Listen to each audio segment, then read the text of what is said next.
बड'लेण्ड ओनसोला गोबां खोमानांगौ खोमाबाय, थै होनांगौ होबाय, जिउ होनांगौ होबाय। सेप्तेम्बरावनो इलेक्सन जानायलाय गासै 60 समष्टि जानांगौमोन, बेयो जास्लाबनाय नङा। इलेक्सन फैगासिनो दङ, बेवहाय बयबो पार्टिया एक्टिभ जादों। रायजो राजाफ्रा बुजियो जे बड'लेण्डआव सोर सरकार खुंबा मोजां जागोन, सोर सरकार खुंबा मोजां जाया।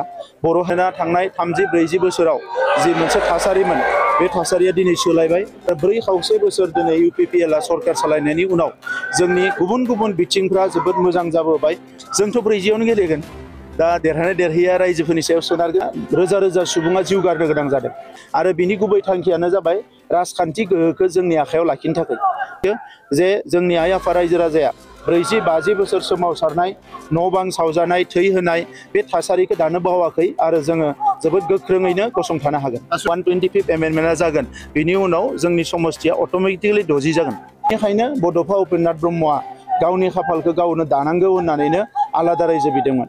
राजखान्थियारि सोंथि जिथु मामाया सानबानि थाखाय बिटिआरआव दावबायफैदों आरो बिथाङा बुंदों जिथु 38 मासियाव बिथांमोना बाहागो लागोन, खिन्थु मोननैखौ गारनानै बिनि माबा मोनसे इसारा दं नामा नोंथांमोना? बेवहाय जेबो बेबायदि इसारा एबा बायदिसिना बाथ्राफोरखौ आङो बुंनो नागिराखै। नैबे थासारियाव इलेक्सन फैगासिनो दङ, बेवहाय बयबो पार्टिया एक्टिभ जादों, गावबा गावनि खामानिखौ मावदों। नाथाय रायजो राजाफ्रा बुजियो जे बड'लेण्डआव सोर सरकार खुंबा मोजां जागोन, सोर सरकार खुंबा मोजां जाया। बर' हारिल' नङा, गुबुन हारियाबो बुजिबाय।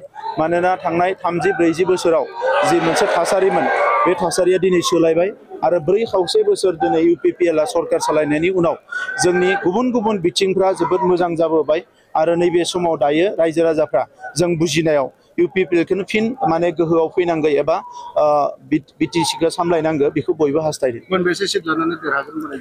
जोंथ' 40आवनो गेलेगोन। दा देरहानाय देरहैया रायजोफोरनि सायाव सोनारगोन। नाथाय आं फोथायो दासिम जों जेखौ नायो 30सो सिटआव जोङो जोबोद मोजाङै आवगायनानै दङ। बाखि सिटखिनिखौ जों आरो नाजाबावगोन। बिथांमोना मोनसे इसारा होदों BTCआव सरकारखौ जों UPPLखौ जों अयनाय खालामो। बिथांमोननिसिम आंनि हामलायनाय थाबाय। समाजो खोन्थागोन, रायजो राजायासो भट होगोन आरो भटखौ सेप्तेम्बरावसो होगोन। दा जोङो दिनै जुलाइआव दङ, जुलाइ, आगष्ट, सेप्तेम्बराव रायजो राजाफ्रा बे मास मोननैयाव सानबावगोन, साननानै डिसिसन लागोन। आं मिजिंथिदों बड'लेण्ड ओनसोला गोबां खोमानांगौ खोमाबाय, थै होनांगौ होबाय, जिउ होनांगौ होबाय आरो बिनि गुबै थांखियानो जाबाय राजखान्थि गोहोखौ जोंनि आखायाव लाखिनो थाखाय। मोनसे समाव जोंनो फरायसालि बिबा होआखै, कलेज बिबा होआखै, इउनिभारसिटि बिबा होआखै, दालां बिबा होआखै।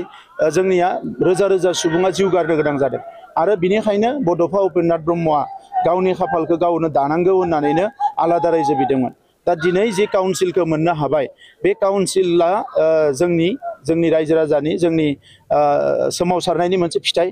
दा नंखायनो बे काउन्सिलखौ रैखाथि होनांगौआ जोंजों लोगोसे राजखान्थियाव थानाय हान्जाजों लोगोसे जोंनि आइ आफा रायजो राजानिबो बिबान। आं मिजिंथियो जे जोंनि आइ आफा रायजो राजाया 40-50 बोसोर सोमावसारनाय, न' बां सावजानाय, थै होनाय बे थासारिखौ दानो बावाखै आरो जोङो जोबोद गोख्रोङैनो गसंथानो हागोन। सनितपुर आरो बिश्वनाथनि जिथु गामि सरजाबबाय, बेखौ माने थाखानाय जिथु समष्टि बेफोराव सोना होबाय जे डेलिमिटेसना गासै डेलिमिटेसना जागोन जेब्ला 125 एमेन्डमेन्टआ जागोन। दा 125 एमेन्डमेन्टआ थांनाय पार्लियामेन्टआव गुबुन गुबुन रायजोआवबो जिहेतु 6 सिडिउल दङ, ओंखायनो जास्लाबाखिसै। जों मिजिंथिदों जुलाइ मासाव बे एमेन्डमेन्टआ जागोन। नाथाय सेप्तेम्बरावनो इलेक्सन जानायलाय गासै 60 समष्टि जानांगौमोन, बेयो जास्लाबनाय नङा। जेब्लायनो माने 125 एमेन्डमेन्टआ जागोन, बिनि उनाव जोंनि समष्टिया अट'मेटिकलि 60 जागोन।